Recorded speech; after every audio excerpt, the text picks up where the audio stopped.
Class 9th में good morning all the students. और आज हम शुरुआत से लेंगे 1.1 से। पहला चैप्टर आपके परिमेय संख्या होगा। परिमेय संख्या, परिमेय संख्या, परिमेय संख्या क्या होती है? जिसको हम p बटे q के रूप में लिख सके। जिस संख्या को हम p बटा q, p का मतलब क्या हो गया? अंश, और q का मतलब है हर। q का मतलब है हर, कि जिसको अंश और हर के अंदर लिख सके। ऐसी संख्याओं को हम क्या बोलते हैं? परिमेय संख्या कहते हैं। जैसे 3/5 है, इसको p बटे q के रूप में लिख दिया। हमारे पास p का मान कितना है? 3, और q का मान कितना है? 5। तो 3/5 या -5/7, तो माइनस में भी हो सकता है और एक प्लस में भी हो सकता है। p का मान आ गया 5, q का मान है 7। लेकिन यहाँ पर क्या है कि p का मान तो आपके पास 0 हो सकता है, लेकिन q का मान 0 नहीं हो सकता। ये इसके लिए शर्त है, प्रतिबंध है। इसके लिए प्रतिबंध क्या है कि p का मान तो 0 हो सकता है, लेकिन q का मान इसमें 0 नहीं होगा आपके पास, कि q का मान हमेशा क्या रहेगा? एक प्राकृत संख्या होगा। और p का मान क्या होगा? पूर्ण संख्या। p का मान क्या हो सकता है आपके पास? पूर्ण संख्या। पूर्ण संख्या कहां से शुरू होती है? 0 से, यानी 0, 1, 2, 3 से लेके अनंत तक। और ऐसे q का मान क्या होगा आपके पास? प्राकृत संख्या। प्राकृत संख्या कि q का मान स्टार्ट होगा 1 से, 1, 2, 3, 4 और आगे अनंत तक। इस प्रकार से ये क्या होंगे? परिमेय संख्या कहलाएगी। और दूसरा आता है अपरिमेय संख्या। यानी कि सेकंड क्या आता है? अपरिमेय संख्या। अपरिमेय संख्या, ये तो इसकी पहली है परिभाषा, जिसको हम p बटे q के रूप में लिख सके। दूसरी परिभाषा इसी में आती है कि जो पूर्ण वर्ग हो, जो संख्या पूर्ण वर्ग हो, पूर्ण वर्ग हो, वो सारी किसमें शामिल होती है? परिमेय संख्याओं। जो संख्याएं पूर्ण वर्ग हो, जैसे 9 है तो 9 का वर्गमूल कितना होता है? 3 हो सकता है। जैसे √4 है, 4 का वर्गमूल कितना होता है? 2। और √1 है, 1 का वर्गमूल 1।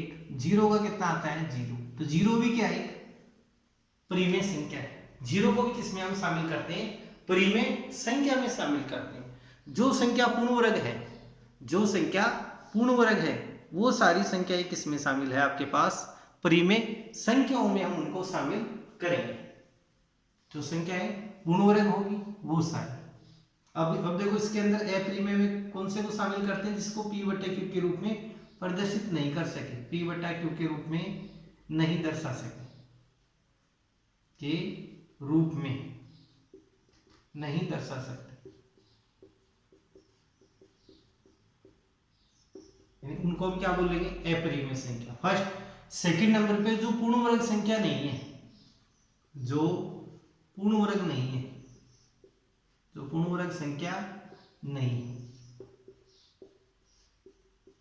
जैसे पूर्ण वर्ग नहीं है इस प्रकार की संख्याएं देखो, 2 है तो 2 का वर्गमूल क्या आएगा आपके पास? पॉइंट में जाएगा 1.414, और आगे ये जारी ही रहेगा। तो ये किस में जाएगा? √2 अपरिमेय संख्याओं। √3 है, इसका भी पूर्ण वर्ग नहीं है, इसका पॉइंट में मान आएगा 1.732, और आगे जारी ही रहेगा। तो ये भी किस में जाएगी? अपरिमेय संख्याओं में। इनकी जिसका, यानी कि देखो, जिन संख्याओं को हम, यानी कि जो संख्याएं पूर्ण वर्ग नहीं है, जो संख्याएं पूर्ण वर्ग नहीं है, उनको हम किस में शामिल करते हैं? अपरिमेय में। जो पूर्ण वर्ग है उनको किस में शामिल करते हैं? परिमेय संख्या। और एक जैसे पाई है, तो पाई को हमेशा किस में शामिल करते हैं? अपरिमेय संख्याओं में, क्योंकि पाई का जो मान होता है वो कितना आता है? 3.14। यानी कि इसका जो मान है वो किसके अंदर है? ये दशमलव में तो है, लेकिन किस प्रकार का है? एक तो होता है शांत, और सेकंड होता है अशांत दशमलव प्रसार। तो इनका जो मान आता है वो आता है अशांत दशमलव प्रसार वाले, यानी कि वो अपरिमेय संख्याओं में आते हैं, जिनका प्रसार क्या हो? अशांत दशमलव प्रसार। और जिसका शांत दशमलव प्रसार है वो किस में आते हैं? परिमेय संख्याओं में। तो ये दो थी परिमेय संख्याओं के बारे में जानकारी। और अब हम स्टार्ट करते हैं 1.1 से। 1.1 का पहला क्वेश्चन देखो, और 1.1 का पहला क्वेश्चन है कि यानी कि क्या 0 एक परिमेय संख्या है? जीरो एक परिमेय संख्या है क्या, कि क्या जीरो एक परिमेय संख्या है क्या, शून्य। पहला क्वेश्चन है इसमें 1.1 एक्सरसाइज में कि क्या शून्य परिमेय संख्या है क्या।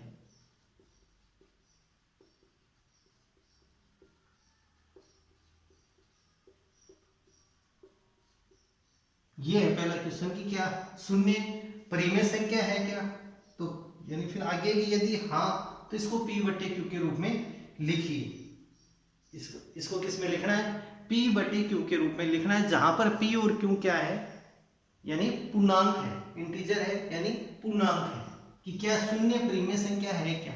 तो आपका आंसर यहाँ क्या आएगा, इसके हल में क्या लिखेंगे, हाँ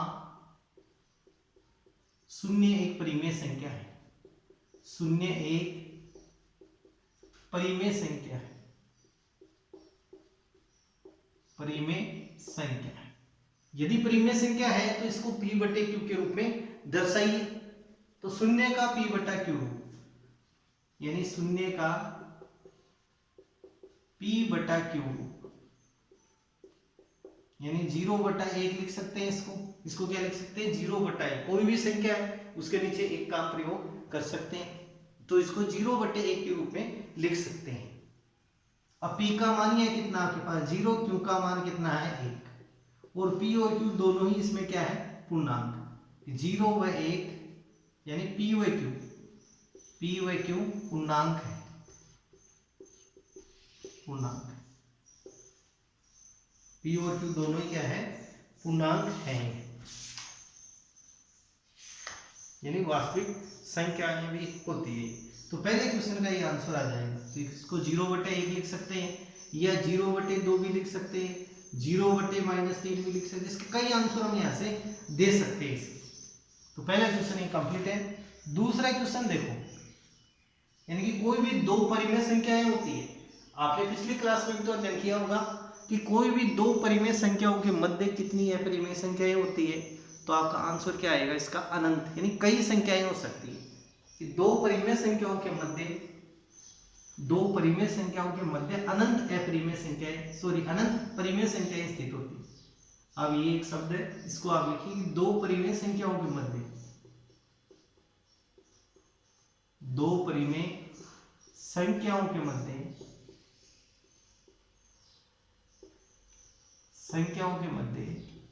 अनंत कितनी होती है, अनंत। अनंत का मतलब बहुत सारी, कई, मैनी, यानी कि दो परिमेय संख्याओं के मध्य अनंत परिमेय संख्याएं स्थित होती है, अनंत परिमेय संख्याएं स्थित होती है।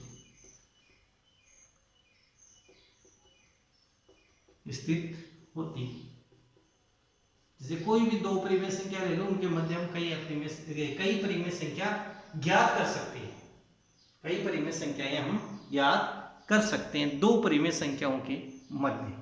अब जैसे इसका क्वेश्चन नंबर सेकेंड अब स्टार्ट करें, तो क्वेश्चन नंबर सेकेंड के लिए भी तो यही प्रतिबंध है कि दो परिमेय संख्याओं के मध्य कई परिमेय संख्याएं होंगी, लेकिन उनमें से आपको दिया जाएगा। पिछले साल भी थे ऐसे क्वेश्चन आपके। क्वेश्चन नंबर दूसरा है कि 3 व 4 के मध्य 3 व 4 के मध्य 6 कितनी निकालनी है, 6 परिमेय संख्याएं ज्ञात कीजिए, 6 परिमेय संख्याएं ज्ञात करो। कितनी संख्या यहां ज्ञात करनी है आपको, 6 परिमेय संख्याएं ज्ञात करनी है। 3 और 4 दोनों ही क्या आपके पास परिमेय संख्याएं हैं, 3 भी परिमेय संख्या है और 4 भी परिमेय संख्या है। तो 3 और 4 के मध्य आपको कितनी परिमेय संख्या ज्ञात करनी है, 6 परिमेय संख्या ज्ञात करनी है। और देखो पिछले साल भी आपके एक सूत्र था परिमेय संख्या ज्ञात करने का, a + b/2 या फिर x + y/2। तो ये कौन सी विधि कहलाती है, माध्य विधि। इसको क्या बोलते हैं हम, माध्य विधि कहते हैं। जैसे कोई भी बीच का नंबर है निकालना, तो इस सूत्र के द्वारा हम ज्ञात करेंगे। तो इसके हल में देखो, पहली परिमेय संख्या, प्रथम संख्या है, फर्स्ट संख्या। तो यहां से क्या करेंगे, इन दोनों को जोड़ेंगे, जोड़कर 2 का भाग दे दो, 3 + 4/2। तो पहली संख्या कौन सी आ गई 7/2। पहली संख्या आ गई आपके पास 7/2। तो इसको हम यूं लिख सकते हैं 3 से तो क्या है बड़ी है और 4 से क्या है छोटी। इसके बीच में आ गई है 3 से बड़ी है और 4 से छोटी है। कौन सी 7/2। फिर दूसरी संख्या हमारी को निकालनी है, 6 निकालनी है टोटल। अब दूसरी संख्या निकालनी है सेकंड संख्या, तो या तो आप इन दोनों का जोड़ करके 2 का भाग दे दो या फिर इन दोनों को जोड़ करके 2 का भाग दे दो। दोनों में कोई भी आप स्टेप अपना सकते हो। तो 3 + 7/2 दूसरी संख्या निकालेंगे। 3 + 7/2 फिर इसमें कितने का भाग दे देंगे 2 का, यानी 1/2 से गुणा कर देंगे। तो इसका हम लघुत्तम लेंगे, तो लघुत्तम कितना आ जाएगा आपके पास 2। 1 का भाग दो 2 में 2 को 3 से गुणा कर दो 6 प्लस 2 का भाग 2 में दिया 1 को 7 से गुणा कर दो 7, 1/2। ये 7 चल रहा है, 7 को 6 में जोड़ो 13/2 दूनी 4। ये संख्या कौन सी आ गई आपके पास दूसरी संख्या 13/4। अब तीसरी संख्या निकालनी है, तो दोबारा 7/2 को 4 में जोड़ दो। इस बार देखो इसकी कई भी दिया है, इन दोनों को जोड़ करके ले सकते हो आप, या 3 में इसको जोड़ दो फिर 1/2 से गुणा कर दो, या फिर 13/4 में 7/2 को जोड़ दो फिर दोबारा 1/2 से गुणा कर दो। यानी इस प्रकार से हम यहाँ अनंत संख्याएं ज्ञात कर सकते हैं। तो तीसरी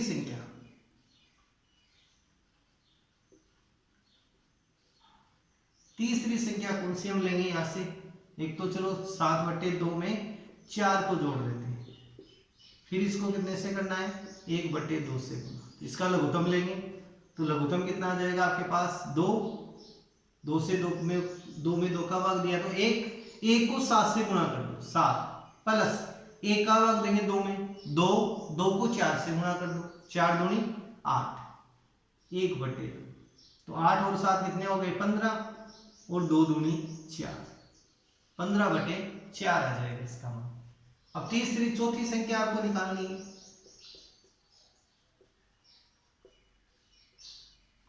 चौथी संख्या, तो चौथी संख्या के लिए इन दोनों का जोड़ करके 2 का भाग दे दो 7/2 प्लस 13/4, फिर इसमें किसका भाग देंगे 1/2 से गुणा। तो इसका लघुत्तम हम लेंगे, लघुत्तम कितना आ जाएगा 4 का और 2 का लघुत्तम आता है 4 का और 2 का लघुत्तम कितना आता है 4। अब 4 में भाग देंगे हम 2 का, 2 है हर 2 का भाग देंगे 2 बार 7 दूनी 14 प्लस 4 में 4 का भाग देंगे 1 को 13 से गुणा कर दो 13 गुणा 1/2। 14 में 13 को जोड़ा 27/4 दूनी 8। तो अगली संख्या कौन सी आ जाएगी 27/8। चौथी आ गई। पांचवी संख्या,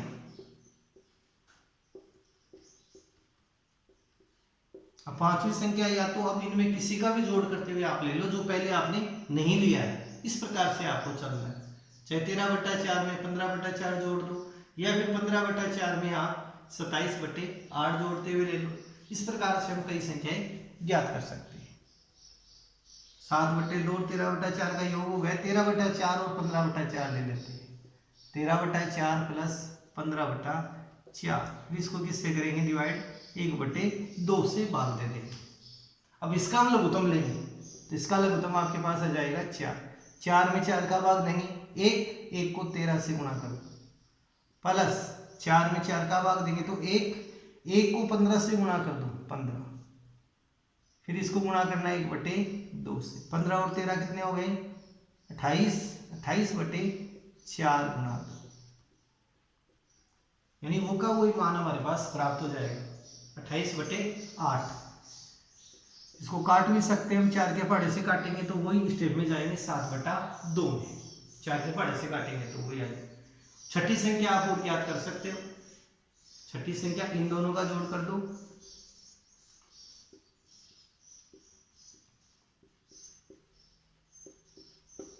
छठी संख्या 15/4 प्लस 27/8, फिर इसको गुणा करना है 1/2 से। तो लघुत्तम लेंगे तो कितना आएगा इसका 8, 4 और 8 का लघुत्तम 8, 4 का भाग देंगे 8 में तो 2 बार 2 को 15 से गुणा कर दो 30, प्लस 8 का भाग 8 में देंगे 1, 1 को 27 से गुणा कर दो 27।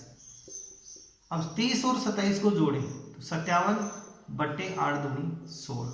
तो इस प्रकार से कितनी आ गई टोटल 6 परिमेय संख्या।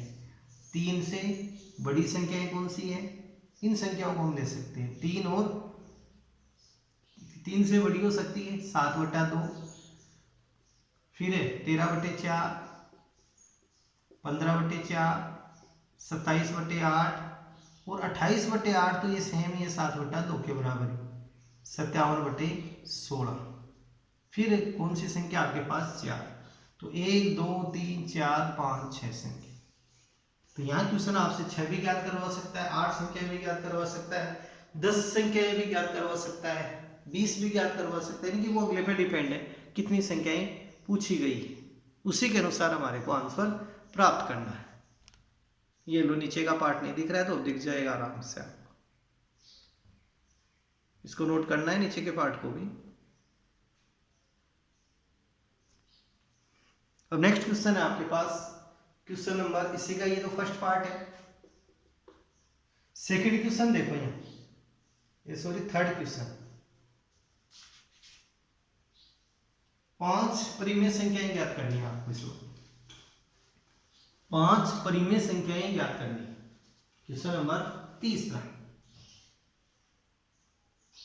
3/5 व 4/5 के मध्य, 3/5 व 4/5 के मध्य 5 परिमेय संख्याएं ज्ञात कर। तो ये क्वेश्चन आप उसी क्वेश्चन की तरह कर सकते हो, पिछले की तरह। इस बार कितनी ज्ञात करनी है 5, तो मैं आपको एक संख्या ज्ञात करके देता हूं, फिर बाकी आप खुद कर लो अपने हिसाब से। पहली परिमेय संख्या, फर्स्ट परिमेय संख्या, परिमेय लगा दो या केवल संख्या ले दो। पहली परिमेय संख्या, इन दोनों को जोड़ेंगे और जोड़कर भी कितने से गुणा करेंगे 1/2 से। ये इस स्टेप के अनुसार आपको चलना है। 3/5 प्लस 4/5, 3/5 प्लस 4/5, फिर इसको गुणा करना है 1/2 से। तो इसका लघुत्तम लेंगे तो कितना आएगा 5, 5 में 5 का भाग दिया 1, 1 को 3 से गुणा कर दो, 5 में 5 का भाग देंगे 1, 1 को 4 से गुणा कर दो, 1/4 और 3 7/5 दूनी 10। ये पहली संख्या आ जाएगी। अब इस संख्या को इसके साथ जोड़ दो, फर्स्ट के साथ, फिर दोबारा 1/2 से गुणा कर दो, फिर इसको इसके साथ जोड़ के दोबारा 1/2 से गुणा कर दो। इस प्रकार से आपको यहाँ कितनी संख्या निकालनी है, टोटल 5 संख्याएं ज्ञात करनी, जो आप आराम से ज्ञात कर सकते हो। और ये क्वेश्चन आपके पिछले साल भी था इस प्रकार के क्वेश्चन, तो आप आराम से ज्ञात कर सकते हो। अब लास्ट क्वेश्चन है सत्य असत्य का, सत्य असत्य का, सत्य है या वो असत्य है, कारण सहित उत्तर दीजिए। कि सभी प्राकृत संख्याएं पूर्ण संख्याएं होती हैं, पहला क्वेश्चन है इसमें, सत्य असत्य पे आधारित। प्रत्येक प्राकृत संख्या पूर्ण संख्याएं होती हैं, पूर्ण संख्याएं होती हैं। अब खुद आप इसका अनुमान लगा सकते हो ये सत्य है या असत्य है। प्राकृत संख्या स्टार्ट होती है 1 से, प्राकृत संख्या कहां से स्टार्ट होती है 1 से, और पूर्ण संख्या कहां से स्टार्ट होती है 0 से। तो इसका कारण क्या लिखेंगे सत्य, इसका आंसर आ जाएगा सत्य। क्यों है, क्योंकि प्राकृत संख्याएं पूर्ण संख्याओं में शामिल होती है। प्राकृत संख्याएं 1 से स्टार्ट होती है, प्राकृत संख्याएं कहां से स्टार्ट होती है 1 से, 1 2 3 4, और पूर्ण संख्याएं कहां से स्टार्ट होती है 0 से, पूर्ण संख्याएं होती है 0 से स्टार्ट, 0 1 2 3 4। तो 0 को छोड़ के बाकी सारी क्या है प्राकृत संख्याएं। तो पूर्ण संख्याएं क्या है प्राकृत संख्याओं में सम्मिलित है, ये सॉरी प्राकृत संख्याएं पूर्ण संख्याओं में ही शामिल है। तो इसका आंसर आ जाएगा सत्य, और ये इसका कारण रहेगा कि प्राकृत संख्या तो 1 से स्टार्ट होती है और पूर्ण संख्याएं 0 से स्टार्ट होती है, तो इनको शामिल हम कर सकते हैं। दूसरा क्वेश्चन है integer is a whole number. प्रत्येक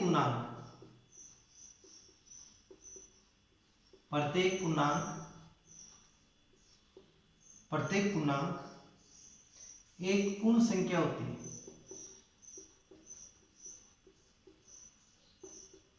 एक पूर्ण संख्या होती है।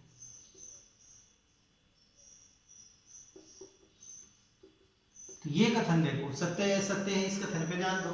प्रत्येक पूर्णांक, अब देखो पूर्णांक कौन से होते हैं, प्लस में भी हो सकते हैं और माइनस में भी होते हैं। जैसे नंबर लाइन लेते हैं, संख्या रेखा, ये संख्या रेखा है आपके पास, ये 0 है, ये प्लस वाले इधर दाईं ओर प्लस की और बाईं ओर माइनस।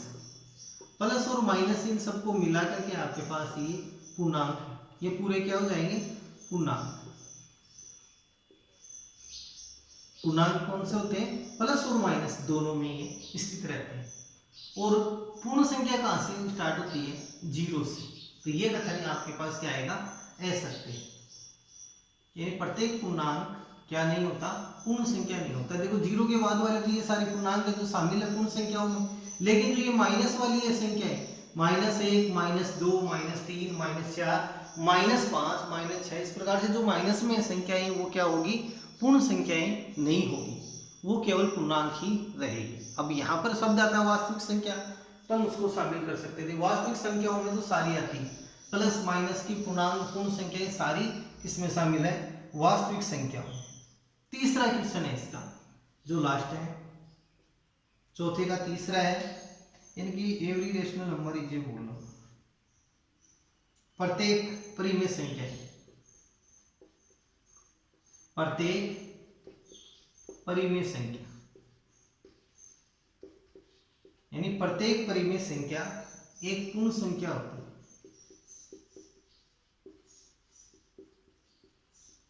एक पूर्ण संख्या होती है। इस कथन को देखो, प्रत्येक परिमेय संख्या, प्रत्येक परिमेय संख्या एक पूर्ण संख्या होती है। क्या ये कथन सत्य है क्या, ये कथन असत्य है। ये कथन असत्य है। पूर्ण संख्या स्टार्ट कहां से होगी, 0 से। पूर्ण संख्या स्टार्ट कहां से हो रही है, 0 से। और परिमेय संख्याएं कौन सी हो सकती है, 1/2 है। परिमेय संख्या प्लस में भी हो सकती है, वही इस वाला रूल है। परिमेय संख्या प्लस में भी हो सकती है, जैसे माइनस की 1/2 है, तो ये पूर्ण संख्या नहीं है। 1/2 भी क्या है, पूर्ण संख्या नहीं है। 3/4 पूर्ण संख्या नहीं है, -3/4 भी क्या नहीं है, पूर्ण संख्या नहीं है। तो प्रत्येक परिमेय संख्या पूर्ण संख्या नहीं हो सकती है। और यहाँ क्वेश्चन में क्या दे रखा है, हो सकती है। तो ये कथन क्या होगा, असत्य होगा। तो ये आपकी जो 1.1 प्रश्नावली है ये कंप्लीट है। इन क्वेश्चनों को आपको होमवर्क में भी करना है, साथ में बच्चों इनकी आपको प्रैक्टिस भी कंटिन्यू करनी है। क्वेश्चनों की प्रैक्टिस नहीं करोगे तो आप इनको भूल जाओगे, इसलिए इनकी कंटिन्यू आप प्रैक्टिस कीजिए, यानी अभ्यास इनका कीजिए, घर पे भी निकालिए इनको।